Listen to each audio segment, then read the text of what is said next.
तो दोस्तों पवन सिंह के ये वाला खतरनाक लुक देखने के बाद पूरा दिमाग हिल जा रहा है, क्योंकि भाई ये लुक नहीं पूरा आगे जो काफ़ी खतरनाक और ज़बरदस्त लुक में पवन सिंह दिखाई दे रहा है। और हर एक लोगों को भाई पसंद है पवन सिंह, दाढ़ी दाढ़ी वाला लुक में भी पसंद आते हैं हर एक किसी को। और भाई फाइनली दोस्तों पवन सिंह के ये वाला मूवी दाढ़ी वाले भी लुक में ही शूटिंग हो रहा है, जो काफ़ी खतरनाक और ज़बरदस्त दिखाई दे रहा है पवन सिंह। और दोस्तों आप सभी बताते कि ये किस मूवी का सीन है, तो भाई काला माटी पवन सिंह का मूवी अभी फिलहाल में शूट हो रहा है, उसी मूवी का मतलब इसी लुक में पवन सिंह का काला माटी मूवी शूट हो रहा है, जो काफ़ी खतरनाक और ज़बरदस्त लुक है पवन सिंह का। और ये मूवी भाई जब भी आएगा तो पूरा तांडव और तूफान मचा कर रख देगा, और भाई बड़े बड़े मूवी का रिकॉर्ड ये तोड़ सकता है, क्योंकि भाई काला माटी नाम ही काफ़ी है। और पवन सिंह का लुक तो भाई एकदम ज़बरदस्त और बवाल है, पूरा फुल एक्शन मूवी होने वाला है काला माटी।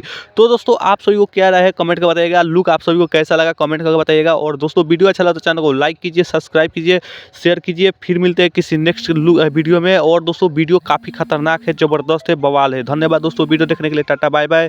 और दोस्तों चैनल को लाइक कीजिए, सब्सक्राइब कीजिए, शेयर कीजिए। फिर मिलते हैं किसी नेक्स्ट वीडियो में। धन्यवाद दोस्तों।